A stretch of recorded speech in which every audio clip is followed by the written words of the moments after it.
पिछले कई दिनों से कांग्रेस पार्टी और सम्माननीय राहुल जी लगातार कंसिस्टेंटली रात दिन हिंदुस्तान के कोने कोने में जाकर सरकार पर दबाव बनाकर कास्ट सेंसस जाति जनगणना की डिमांड कर रहे थे, जो मोदी जी की सरकार मान नहीं रही थी।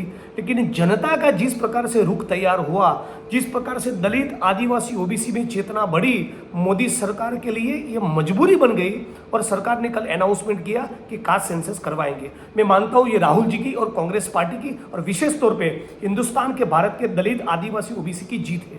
जाति जनगणना इसलिए जरूरी है कि एक बार जाति जनगणना हो तो फिर पता चलेगा कि इस मुल्क में टेंडर ठेके किसको मिलते हैं, किस समुदाय के पास कितनी जमीन है, किस समुदाय को कितना बजट मिलता है, ब्यूरोक्रेसी में, मीडिया में, न्याय तंत्र में दलित आदिवासी ओबीसी बैकग्राउंड के कितने लोग हैं।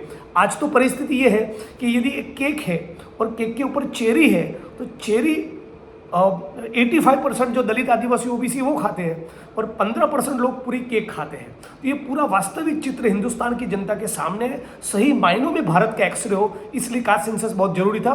तेलंगाना में कांग्रेस की सरकार एक बेहतरीन तरीके से अच्छे सवाल और लोगों को, जनता को पूछकर एक कास्ट सेंसस करवाया है। इसमें सही किस्म के आंकड़े, सही इन्फॉर्मेशन बाहर आ रही है कि दलितों के पास क्या है, आदिवासियों के पास क्या है, डीएनटी के पास क्या है, ओबीसी के पास क्या है। और आदिवासी, ओबीसी और दलितों की जनसंख्या का पता चलने के बाद, ओबीसी समुदाय का सच्चा आंकड़ा मिलने के बाद जो 50% का आरक्षण का कैप है वो भी हटेगा। और इसलिए मैं मानता हूं कांग्रेस पार्टी और राहुल जी की बहुत बड़ी जीत हुई है।